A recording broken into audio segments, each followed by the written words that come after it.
Hi crafters, it's Cheryl Piotrowski with Hand Stamp by Cheryl out of Indianapolis, Indiana. And I'm a Stampin' Up! Demonstrator who loves doing all things crafty. And so today I actually wanted to share with you a little bit more about how I use craft supplies in Bible journaling. So I am a Christian who believes in the saving power of Jesus Christ, who died and was resurrected on the third day. And as a result, he has passed on his word through our Bible. So this is a journaling Bible. I believe it's an ESV Bible. Yes, which stands for English Standard Version. It was something that I started back in 2015 when I just wanted to sort of incorporate my quiet time with my crafting together. So I admit I don't do this a whole lot, but I thought I should try and get back into it a little bit more, and I thought I would start with a video. So this is a fun little vinyl overlay that I bought from Etsy, and I just had it applied to the front of my Bible, so it didn't actually come like that. And one of my favorite products of all time with craft supplies is washi tape. So I actually use washi tape to line the first page of every book. Now, in all honesty, it doesn't actually help me flip to the chapter any faster, but it sure adds some interesting appeal to the sides of the pages, as you can see here. Another fun thing that I use my washi tape for is to sort of tag the pages that I've already done. So if I want to flip to something quickly, I can just grab this piece here and then you can see the page that I've already done. I also like to use a stamp to mark each date so that, you know, in our spiritual journey, I think our dates are important because we go through different seasons of life where different trials and might come. And so it just helps us remember where we were when we were studying this passage. Okay, so I want to take you through my steps of how I go about doing a journaling page. So oftentimes I let a stamp set sort of guide my study for the day. And so this is a stamp called Hope and Prayer out of the current annual catalog for 2022. And it has more of a theme that's more religious. And I just really liked this anchor and the idea of saying, you are in my prayers. We actually don't have a whole lot of stamps that are current that say you are in my prayers. So I had to grab this one. And then I like this one too. Under his wings, you will find refuge. So when I see a stamp set like this, I may or may not know exactly what passage in the Bible these words come from. And so I like to use a website called BibleGateway.com. If you haven't used it before, you just go to BibleGateway.com. And then from there, you can actually search by different versions. So some people prefer a different version or the other. I think there's a way to just search all. But we're going to just type in under his wings.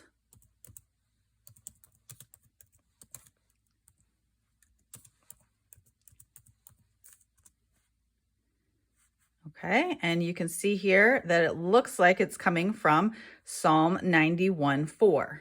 Okay, so now I will come in my Bible to see if I've already done some journaling on Psalm 91:4.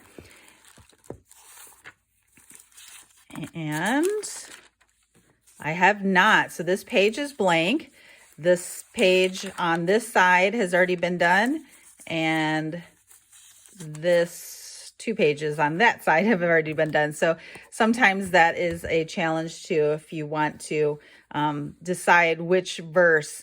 Maybe if you read both pages here to see what visual images sort of pop out as you're reading. So Psalm 91:4, he will cover you with his pinions, and under his wings you will find refuge. His faithfulness is a shield and buckler. You will not fear the terror of the night, nor the arrow that flies by day, nor the pestilence that stalks in darkness, nor the destruction that wastes at noonday. Okay, so I'm seeing here some sort of war motifs, talking about a shield, right? I'm hearing a lot of, or I'm seeing a lot of night, terror, sort of, darkness here.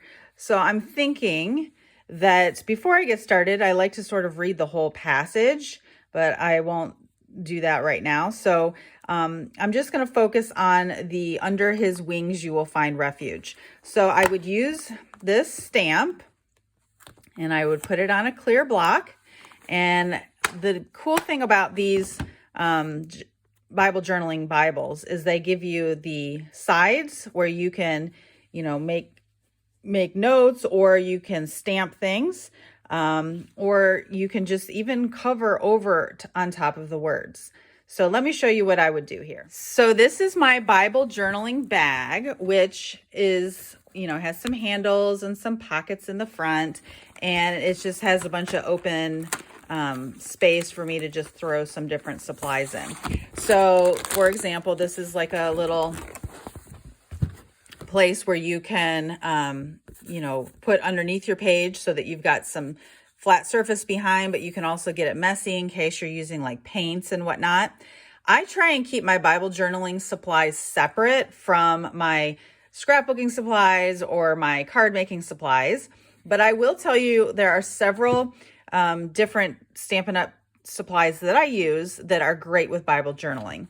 The first one would be watercolored pencils. Now these come in a different case, but I have put them in a clear stamp case, and I can't remember how many come in a pack, but there are, you can see here, they are meant to color, right? But then apply water to. And there are different ways to apply water. The first one would be using like a paintbrush or an aqua painter. That's going to give you more water. And you know how Bible pages are really thin, so you don't want to saturate them too much. So this blender pen is literally the best solution. If you don't have these blender pens, I highly recommend you get them, not only for Bible journaling, but also for card making. They come in a pack of 3. They have 2 tips on either side, and you can use them with any colors. So let's say you want to use early espresso, you do your coloring, and then you come in with the blender pen afterwards and you blend it. Like, look how awesome that is. It just takes a line and makes it more coverage, but in a very light way, so it's not very dark. Now then, if you want to switch colors, you just come off and you scribble until it runs clear, and then you can move to your next color. So one blender pen will last you a very long time. Not to mention it has 2 tips on either side, and it comes 3 in a pack. So this is just one of my favorite tools for using with Bible journaling. Okay, another technique that I would recommend is stencils. And Stampin' Up! Has lots of different stencil options that come and go in catalogs. I think they usually come in packs of 4, but they are so easy to sort of, create a background or overlay on a page, right? So if you wanted polka dots here, you could come in and you could apply sponge to ink, or even some kind of paste with some coloring. There's lots of things you can do even in your Bible. Now, if you don't have exactly the stencil you're looking for, you can also create your own. So this is a retired star punch, and I just grabbed a piece of any old cardstock, and I am going to punch. Creates a bunch of stars all over the place. But now you have a stencil. So as I'm reading this passage and it's talking about night, and I just have an image of stars being here. So I could use this as a stencil. Okay, so first I'm going to start with the sentiment. I'm going to put my little sheet underneath to just sort of try and make it flat so you get a good stamped image. I have been told that Memento Lux ink is the best ink for using in Bible journaling. So I'm going to just use black ink here. Looks like it's all dried out. But if you twist it, a lot of times you can get better coverage. Okay, and I'm going to actually stamp this down at the bottom, even though the actual passage is up there at the top. I think. Yeah, yes, I am.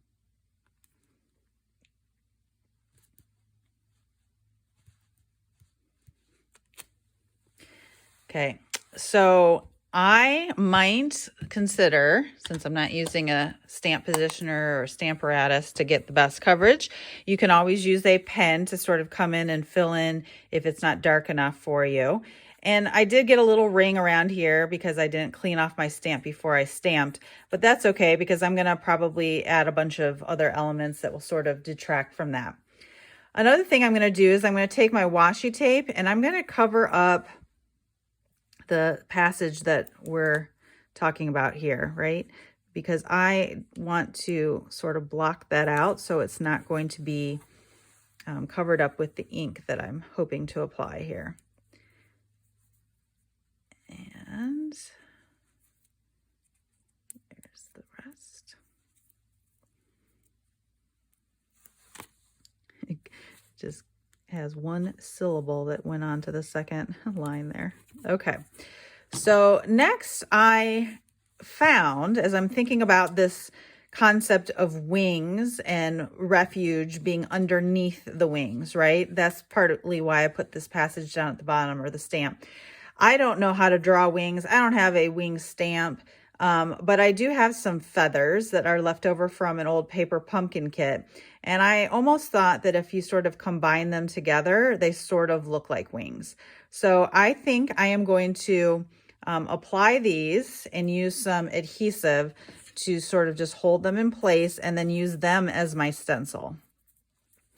Okay, so I'm going to just put some, this is just seal, and I find that if you don't put a whole lot on, you can just pull things back up. Okay, so I'm going to try and position these underneath the verse, but in such a way that it somewhat looks like a wings, right? Like that. Okay. Now I'm going to come in and try and apply some ink, and I'm going to try and do it with a sponge, and I'm using Starry Sky because Starry Sky, it's just the name of the ink goes with the idea of the passage. So I'm going to just see how this looks. I really, have not done this before, but that's part of the fun of this. So it's okay to be, dark and cover up the words, because again, this is not your main Bible, right? You probably have another one where you're doing more of your reading. This is meant for art. And I find that when you go through this process, it actually helps you remember the passage better than if you had just read it, right? Because we're using different senses here. And anytime you get more of your senses involved, the more likely you are to remember them, especially in time of trouble or when you're just weary and whatnot. So I want to make sure that these feathers aren't moving so that it's going to look like wings. And I don't know about you, but I am a visual learner.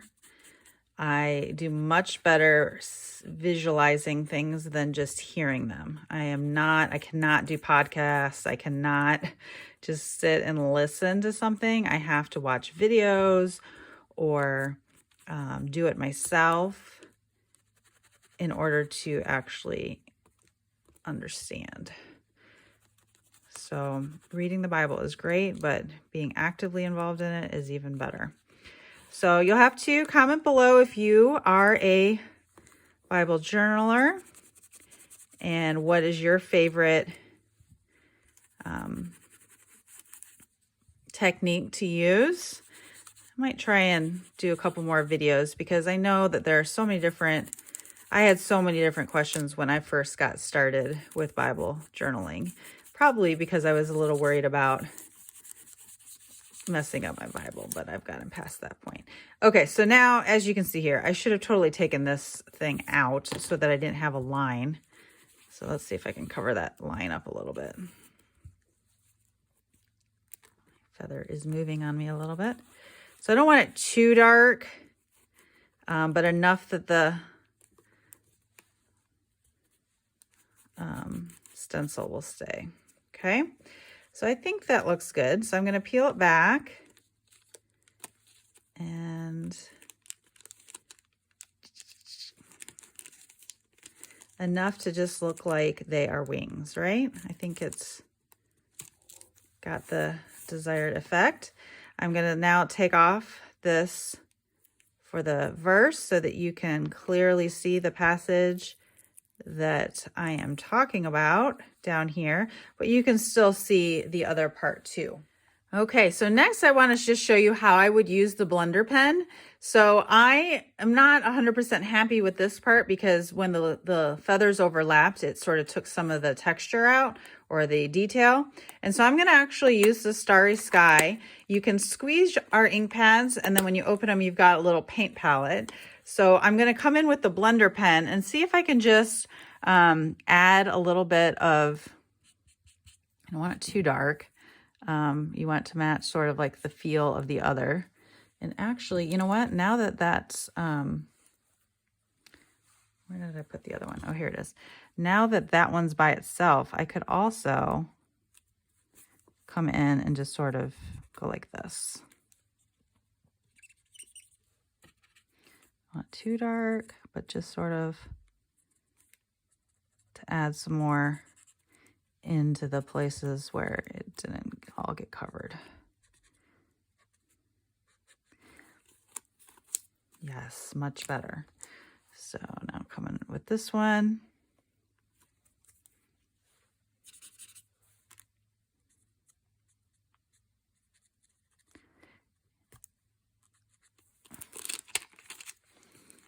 Yes, now it just doesn't have the blank look there. And you could always just, you know, sort of round off edges too if you didn't want it to look as much like a feather, and, you know, cover up certain parts if you want. So you get the idea with the blender pens. Now I'm going to go ahead and add the stars. And so to do that, I'm going to use probably this all-purpose champagne mist. This is an ink that Stampin' Up! Used to sell. We currently don't have it available. Same thing with this Encore metallic ink pad in silver. So these would be the two different things I might use to apply the stars. I think I'm going to start with this and see how it goes. So the best way is to shake it for one, and then when you open it, you can actually just use the inside of the lid. And I just grabbed a paintbrush, but not sure where that went. So I guess, hold on, let me grab one more. Oh, here it is. Found it. Okay, so paintbrush, just going to try and apply some here. I'm going to come over with the stencil that I made and just see about adding. And I have not used this in a long while, so I don't even remember how it best applies. Okay, that did not go well. So I'm going to probably dab that up. And we're going to switch to ink instead. Okay, this is all creative. Learn as you go. Okay, so now I'm going to probably use a dauber. And Stampin' Up! Has daubers. They come in a pack of 5. They look like this. You can put your finger inside. Another supply I use all the time for Bible journaling. And there we go. You just want to be careful that you're, yeah, so not too noticeable, but enough that the silver is catching your eye.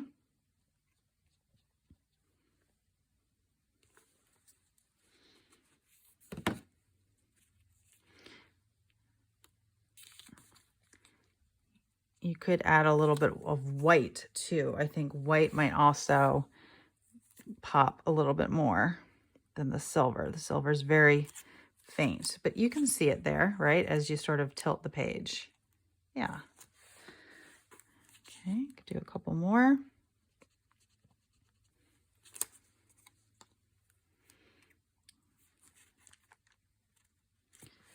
Maybe one up here. You can even try it off the page where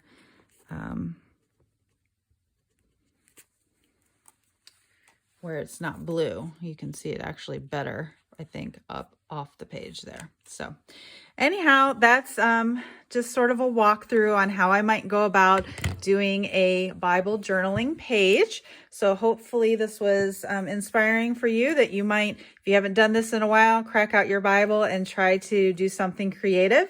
And thanks for watching.